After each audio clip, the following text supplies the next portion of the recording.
You got self-driving cars on the horizon. Pretty soon, people are pretty much just going to be asleep at the wheel instead of actually driving their cars.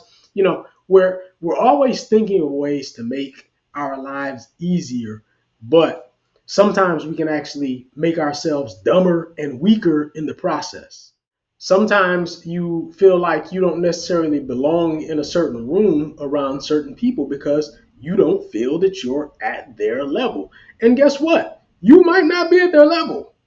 It that actually may be true, but you can't get to their level unless you begin to embrace discomfort.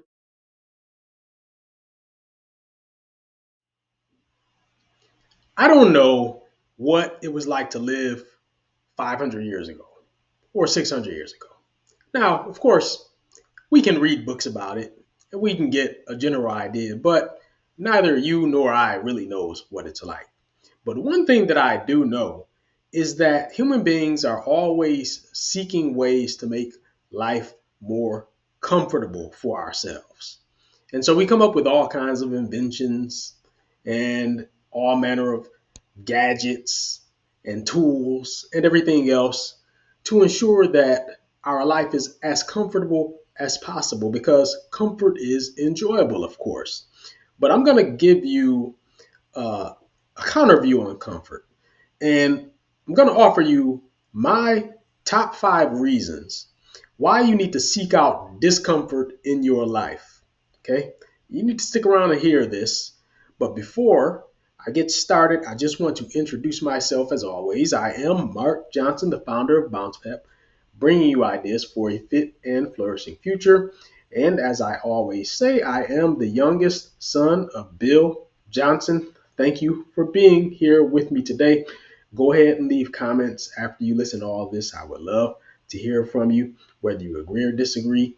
Tell me what you think, and let's get started. So, as I mentioned, I'm going to give you my top 5 reasons why you really need to seek discomfort in your life and ultimately embrace some discomfort in your life. Not all the time, but there is a place for discomfort in your life. And if you can recognize this and seek it out and embrace it, then it's going to have some benefits for your life.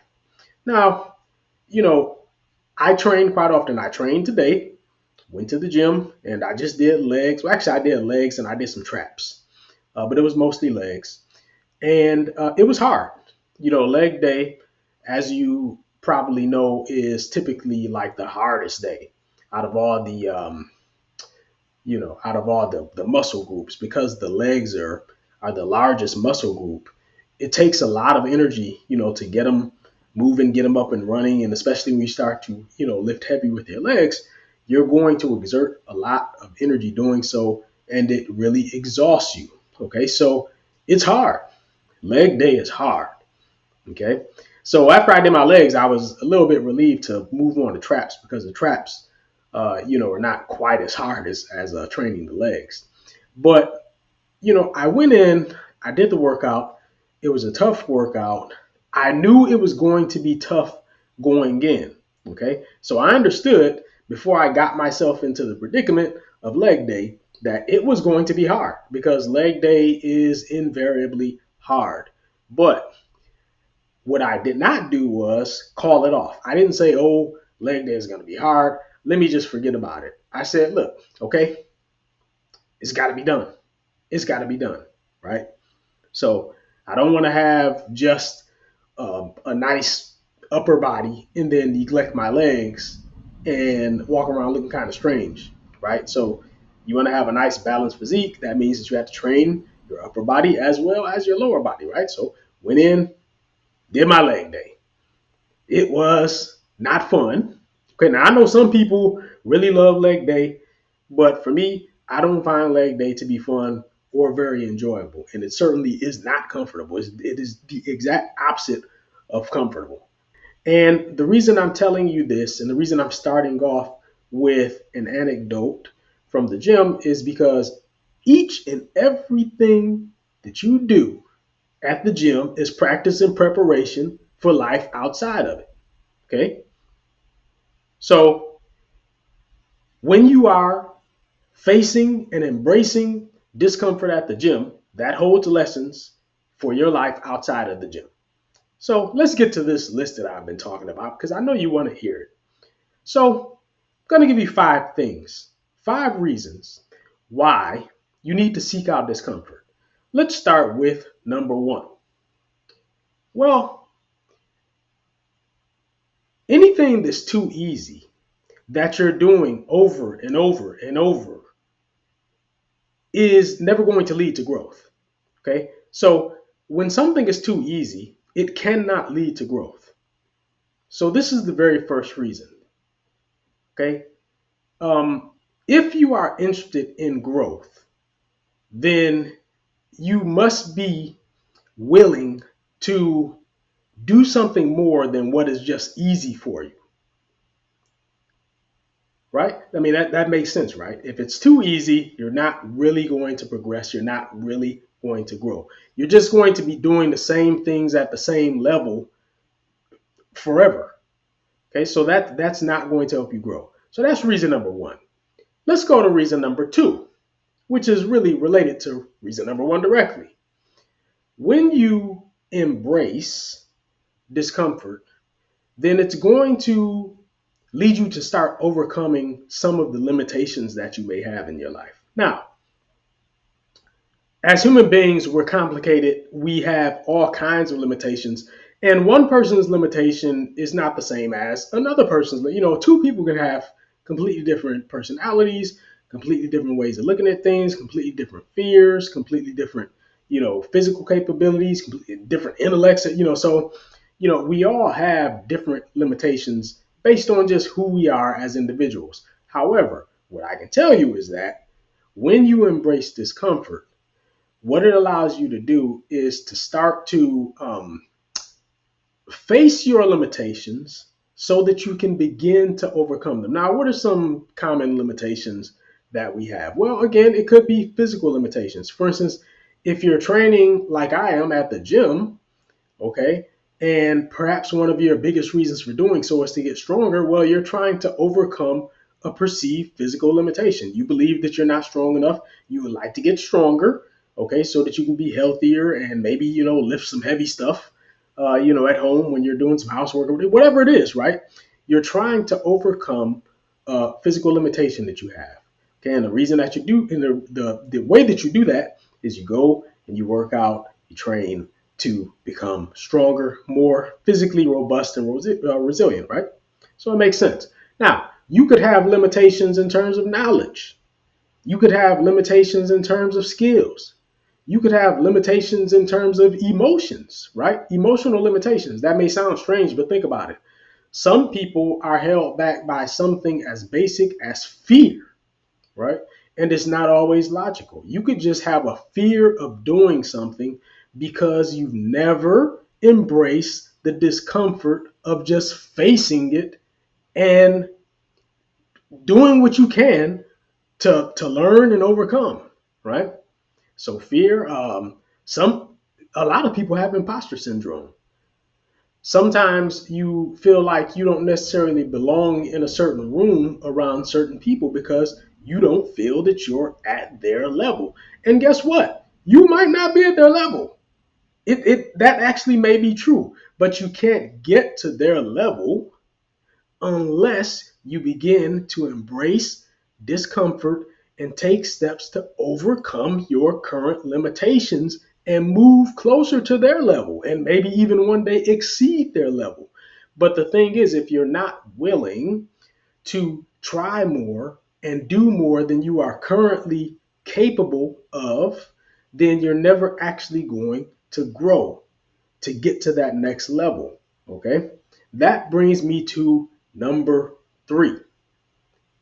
Okay. What did I just say? You have to be willing to try things, to take on things that you are currently not capable of. Okay. That's very uncomfortable, but it is necessary. Why is that? Well, it's because of this cycle that I call fail, learn, fail, learn, fail, learn, fail, learn. Do not be afraid of failure. I know that's hard for, maybe it's hard for you. I don't know. Maybe you're not afraid of failure, but a lot of people are really afraid of failure. It may be really hard for you to just stop being afraid of failure. But I want to encourage you, gather yourself, get your emotions under control. Don't be so afraid of failure. I want you to remember what I said: fail and learn, fail and learn, fail and learn. This is the third reason, right? You must fail and learn, and fail and learn, and fail and learn. Understand that whole time you're taking little steps. You're taking little steps, and it may not, maybe it doesn't seem like you're stepping very far with each failure. But if you're failing and you're going back and you're trying to understand why you failed and how you can avoid the same type of failure again, then you are making progress if you just keep on going, right? And don't be afraid of that next failure. Just look, just remember that every failure holds a potential lesson. Okay? You got to look for it, you got to find it, but it's in there. So fail and learn, fail and learn, fail and learn. When you do that, what are you doing? You're building a couple things. You're building resilience, that is your ability to bounce back, and you're building perseverance. That is your ability to just keep on going. Okay? Resilience and perseverance. You're building those two things. As long as you keep failing and learning and failing and learning and you're not afraid of the failures, you're going to build resilience and perseverance. Eventually, you keep taking those steps and you keep learning and getting better. Eventually, you're going to run into something one day called success. Okay? Like, you just have to have faith that if you keep going, keep persevering, okay, you will have that success. But if you don't persevere, it just won't happen. All right. So you've got to fail and learn. Now, let's go to number 4. What is it? This one is kind of obvious, but it needs to be said. You see, when you are able to face discomfort and really overcome discomfort and come through the discomfort, and then you find some success, you gain appreciation for what you've accomplished. Like the level of appreciation, the level of gratitude that you feel is so much greater because you know that you overcame so much to get there. It wasn't just handed to you, okay? And you gain a lot of, there's a certain amount of self respect that you gain from that. So that's number 4. And finally, number 5. This is related to number 4, where I ended. What was the last word I said? Self respect. Now, number 5, the number 5 reason is you're going to gain confidence. Okay.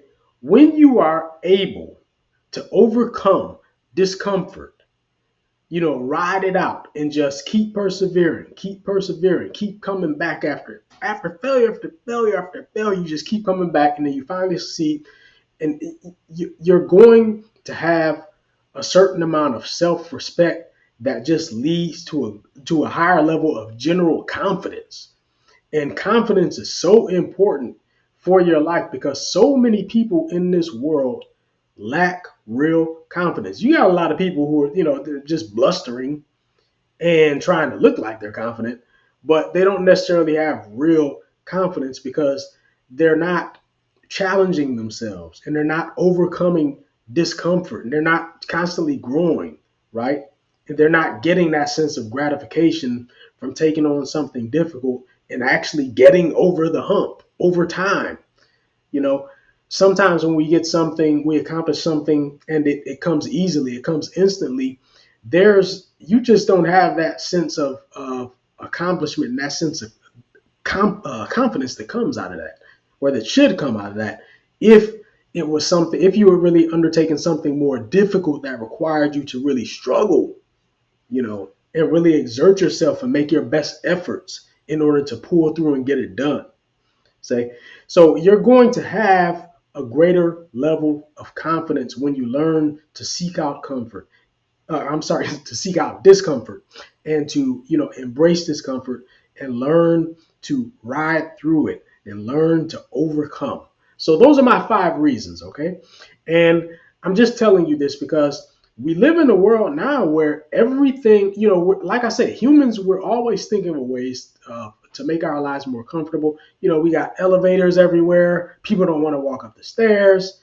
You got self-driving cars on the horizon.